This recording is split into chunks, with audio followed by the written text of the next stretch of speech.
लोकमान्य टिळक व लोकशाहीर अण्णाभाऊ साठे यांच्या विचारातूनच महाराष्ट्राची जडणघडण, सांगलीत राजेश नाईक यांचे प्रतिपादन. सांगली. लोकमान्य बाळ गंगाधर टिळक आणि लोकशाहीर डॉ. अण्णाभाऊ साठे ही महाराष्ट्राच्या पुरोगामी आणि वैचारिक चळवळीची दोन भक्कम वादळे होती. या समर्पित महापुरुषांच्या त्यागामुळे, विचारांमुळे आणि संघर्षामुळेच आजचा आधुनिक महाराष्ट्र घडला आहे. देशाच्या स्वातंत्र्यलढ्याला व सामाजिक चळवळींना दिशा देणाऱ्या या दोन्ही राष्ट्रपुरुषांचे योगदान इतिहास कधीही विसरू शकत नाही, असे गौरवगार सांगली. सांगली शहर जिल्हा काँग्रेस कमिटीचे अध्यक्ष राजेश नाईक यांनी काढले. सांगली येथील काँग्रेस भवन येथे लोकशाहीर डॉ.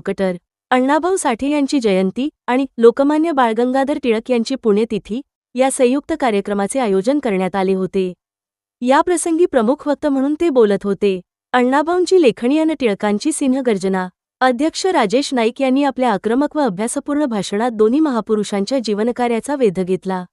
गोरगरिबांचे कैवारी लोकशाहीर अण्णाभाऊ साठे.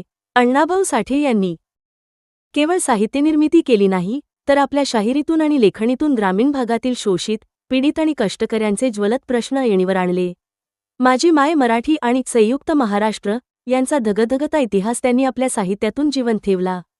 त्यांनी पेटवलेली वैचारिक मशाल आजही कार्यकर्त्यांना ऊर्जा देते. लोकमान्य बाळ गंगाधर टिळक आणि जनआंदोलन. स्वराज्य हा माझा जन्मसिद्ध हक्क आहे आणि तो मी मिळवणारच, या एकाच सिंहगर्जनेने ब्रिटिश साम्राज्याला हादरा देण्याचे काम लोकमान्यांनी केले. स्वातंत्र्यलढ्यात सर्वसामान्य जनतेचा, तरुणांचा थेट सहभाग वाढवा यासाठी त्यांनी सार्वजनिक गणेशोत्सव आणि शिवजयंती उत्सवांची सुरुवात केली. शहरी आणि ग्रामीण भागात काँग्रेसची चळवळ तळागाळातील लोकांपर्यंत पोहोचवण्यात टिळकांचा वाटा अमूल्य आहे.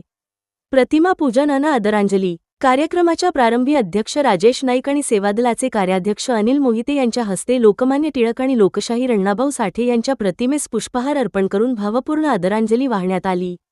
यावेळी उपस्थितांनी महापुरुषांच्या जयघोषाने काँग्रेस भवन परिसर दुमदुमून टाकला. याप्रसंगी डॉ.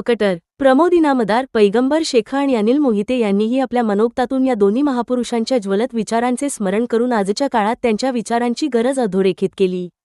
प्रमुख उपस्थिती व सूत्रसंचालन. कार्यक्रम अत्यंत उत्साहपूर्ण वातावरणात पार पडला. कार्यक्रमाचे स्वागत व प्रास्ताविक अजित भोले यांनी अत्यंत समर्पक शब्दांत केले, तर उपस्थितांचे आभार पैगंबर शेख यांनी मानले. या कार्यक्रमात शहर जिल्हा सचिव मौलाली वंठमोरे, सेवादलाचे कार्याध्यक्ष अरुण पळसुले, विठ्ठलराव काळे, नामदेव पठाडे, विश्वास यादव, विश्वास माने, सुनील भिसे, कांचन खंदारे, मीना शिंदे, शमशाद नायकोडी, सुरेश गायकवाड, गणेश वाघमारे आणि आप्पा पाटणकर यांच्यासह काँग्रेस पक्षाचे वरिष्ठ पदाधिकारी, विविध आघाड्यांचे प्रमुख, सेवादलाचे कार्यकर्ते आणि नागरिक मोठ्या संख्येने उपस्थित होते. सम्यक महाराष्ट्र न्यूजसाठी प्रमोद चिनके. बातमी आवडल्यास नक्की शेअर करा. ताज्या घडामोडी, विशेष वृत्तांत आणि तळागाळातील बातम्या सर्वात आधी पाहण्यासाठी आमच्या सम्यक महाराष्ट्र न्यूज चॅनेलला नक्की लाईक, शेअर आणि सबस्क्राईब करा. धन्यवाद.